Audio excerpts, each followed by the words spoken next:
Hello everyone, here's Emily from Reckoning Vector. I'm the head of business development here. And then last time I was actually walking you through that the service that we are providing. And then here today we are trying to demonstrate the product that we have built that is helping to facilitate the data annotation process. What we inspire us to build this product is that we actually work a lot with annotation projects, and then in order to do that like faster and more efficient, we build this tool. And then because the developers are sitting together with the annotators, so they actually really know the real needs behind it. That's why we can build a product that we believe is very very highly functional for doing annotation. We know what they need and we know what they do. Yeah, let me just start the demonstration here. Yeah, let me just log in my account. Just give it a second to load. Okay.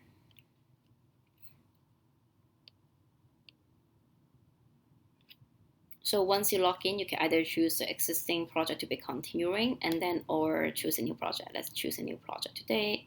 So we create that together. The project name say travel 123. And then because our platforms mainly deal with computer vision based projects, so it's mainly images, and let's say only 5 this time, just for demo purposes.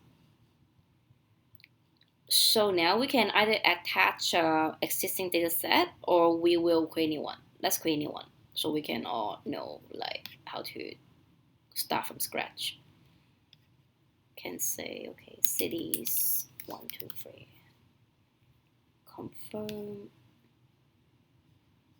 Okay, so we select these images, they open them.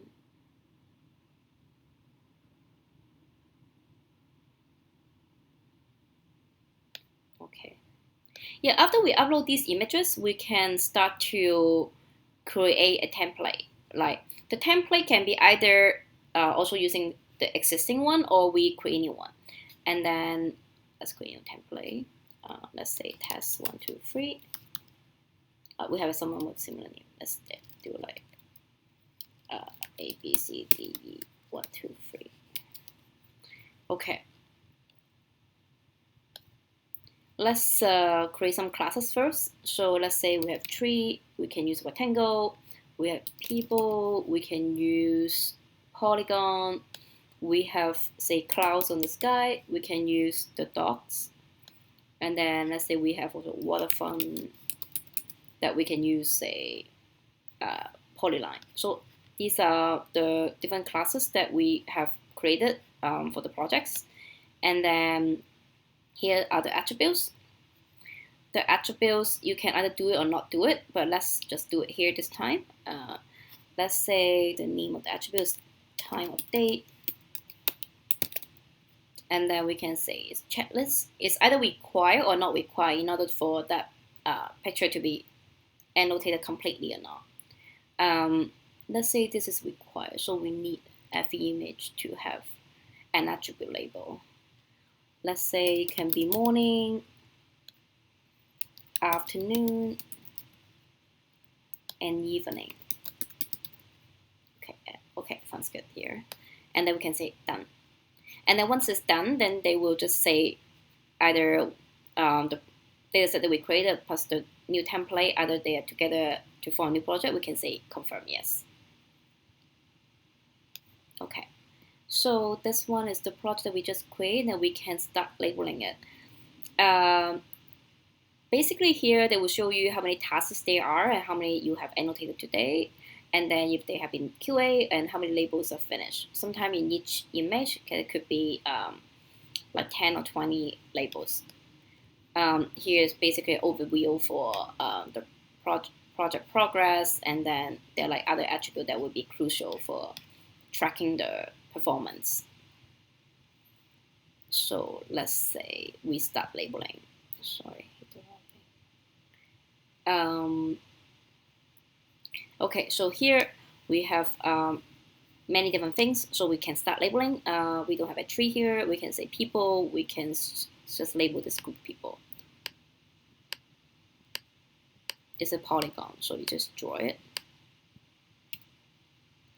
And then if you're not happy with the whole shape, you can also do some minor adjustment. Let's say the sky, you put some dot on it. And the waterfront can be like here, it looks like the waterfront, then you just put some line on it. Yeah, so let's say this one is we have completed, so we can hit submit. Oh, here it shows that I forget the image attribute, so we have to select that. So let's say here's afternoon, and then we can finally hit submit. And then here we can do the same. Here are the trees. And then we have some clouds in the sky as well. We have also the waterfront. Let's put it this way. Okay. And then, okay, we're done. So we hit submit. So they have pre-selected afternoon. Unless it's different, then we will have to change it. Let's say here we try one more. We can say this is evening. We can say there's some trees as well here. People, maybe this person.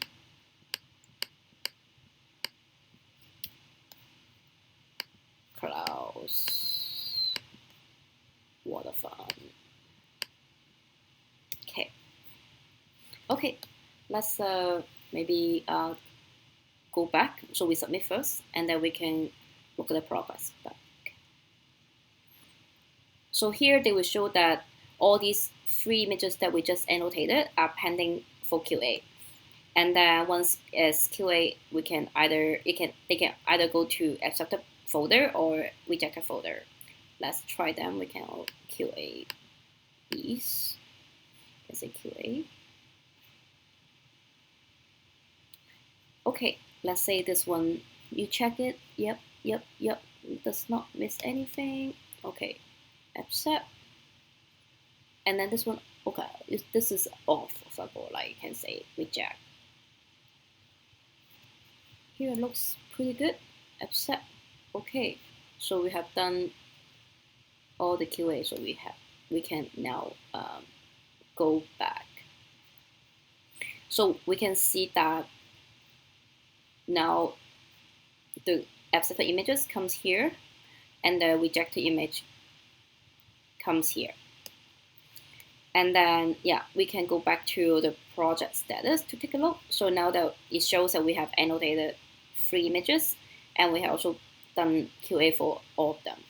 And then we have created 19 labels, and then label created, there's a breakdown, also the attributes, so on and so forth. Yeah, so here's a nutshell of like what this tool can do. And then I can also walk you through what's on the left-hand column quickly. So the team basically is a function that you can assign. With my test account, I can access all the functions, but usually annotator can only do annotation, QA can only do QA, and then there's also the project manager role that they can basically also execute most of the functions. With the data, you can manage your data set that's upload, and then the export one, that's actually very important because after we annotate it, you definitely want to export it to the format that the data can be trained. That can be either in JSON format, CSV, and or other format that would be convenient for you. Yeah, so here actually is a quick demo of the product that we have here. And feel free to ask more questions. And I'm happily sharing these 2 for free. And then we can do it for 3 months or so, like just depends on your need. We can also see what else additional service that we can help. Just reach out to me. I'm here to talk. Yeah, I wish you all have a nice day, and thank you for listening to my presentation.